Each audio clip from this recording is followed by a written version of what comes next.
Raggedy Ann started off to find the beautiful golden butterfly, and then she came to Uncle Unk's and Auntie Ant's store. Uncle Unk and Auntie Ant were close as fork and knife. He was the husband, she was the wifey wife. Uncle Unk's our uncles, Auntie Ant's our aunts. Auntie Ants wear skirts and lace, but Uncle Unk's wear pants. Auntie Ant and Uncle Unk ran a magic store. When a shelf of toys grew empty, why, it just filled up with more. Auntie Ant invited Raggedy Ann into her magic house. The radio said as it started to play, "We're going to have sunny weather today." Auntie Ant said, "You will see if you look, a meal made by my magic recipe book." Then Raggedy Ann and her Auntie Ant ate the lunch that was served by each magical plate. Said Auntie Ant, "There are no dishes to do, for Auntie Ant's dishes are magical too." After lunch, Raggedy Ann and Auntie Ant started out to find Raggedy Andy and Uncle Unk. Millicent went along too.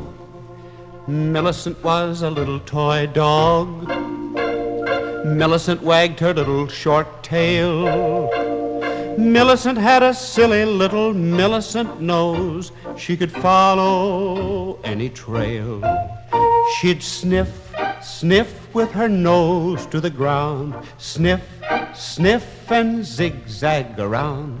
Barking her lusty little sawdusty barks, Millicent went running through the woods and parks.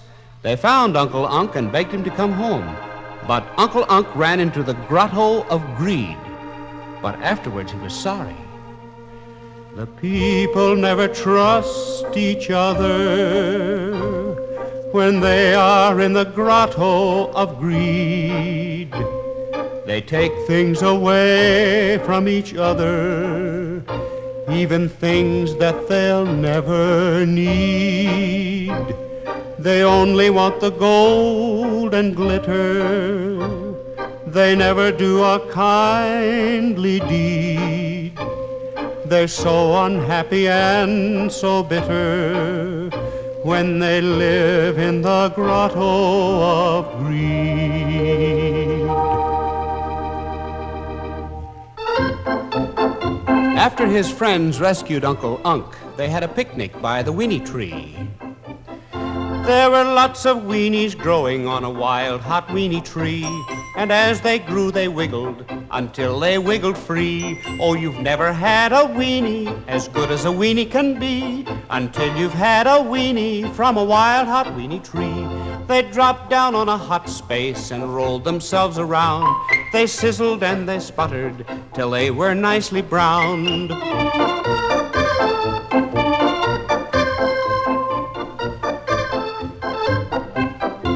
As soon as they popped open, they started on a run, right through a bowl of mustard and hopped inside a bun. Oh, you've never had a weenie as good as a weenie can be until you've had a weenie from a wild, hot weenie tree. A cow came by. She said, "Good morning."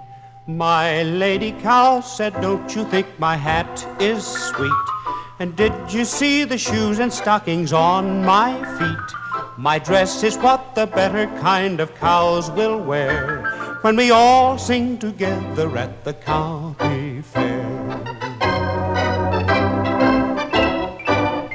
Uncle Unk ran off again, and they found him in an old castle where the golden butterfly fluttered above, a truly lovely sight.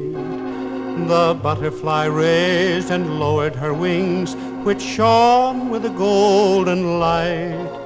As over the tumble-down castle she flew, where once she used to dwell. For the butterfly really was a princess who was under a magic spell. Early next morning they had breakfast in the pancake zone. A nice clear place was the pancake zone. Pancakes steaming on a big fat stone.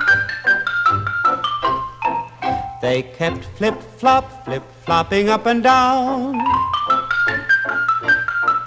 until they all were a golden brown by the lake in the pancake zone. Uncle Unc was content just to be Uncle Unc, and that made Raggedy Ann very happy. There's a castle of content for every girl and boy. There's a world that's full of good things for us to enjoy. There are many things to see and many things to do. For whenever you're contented, you are happy too.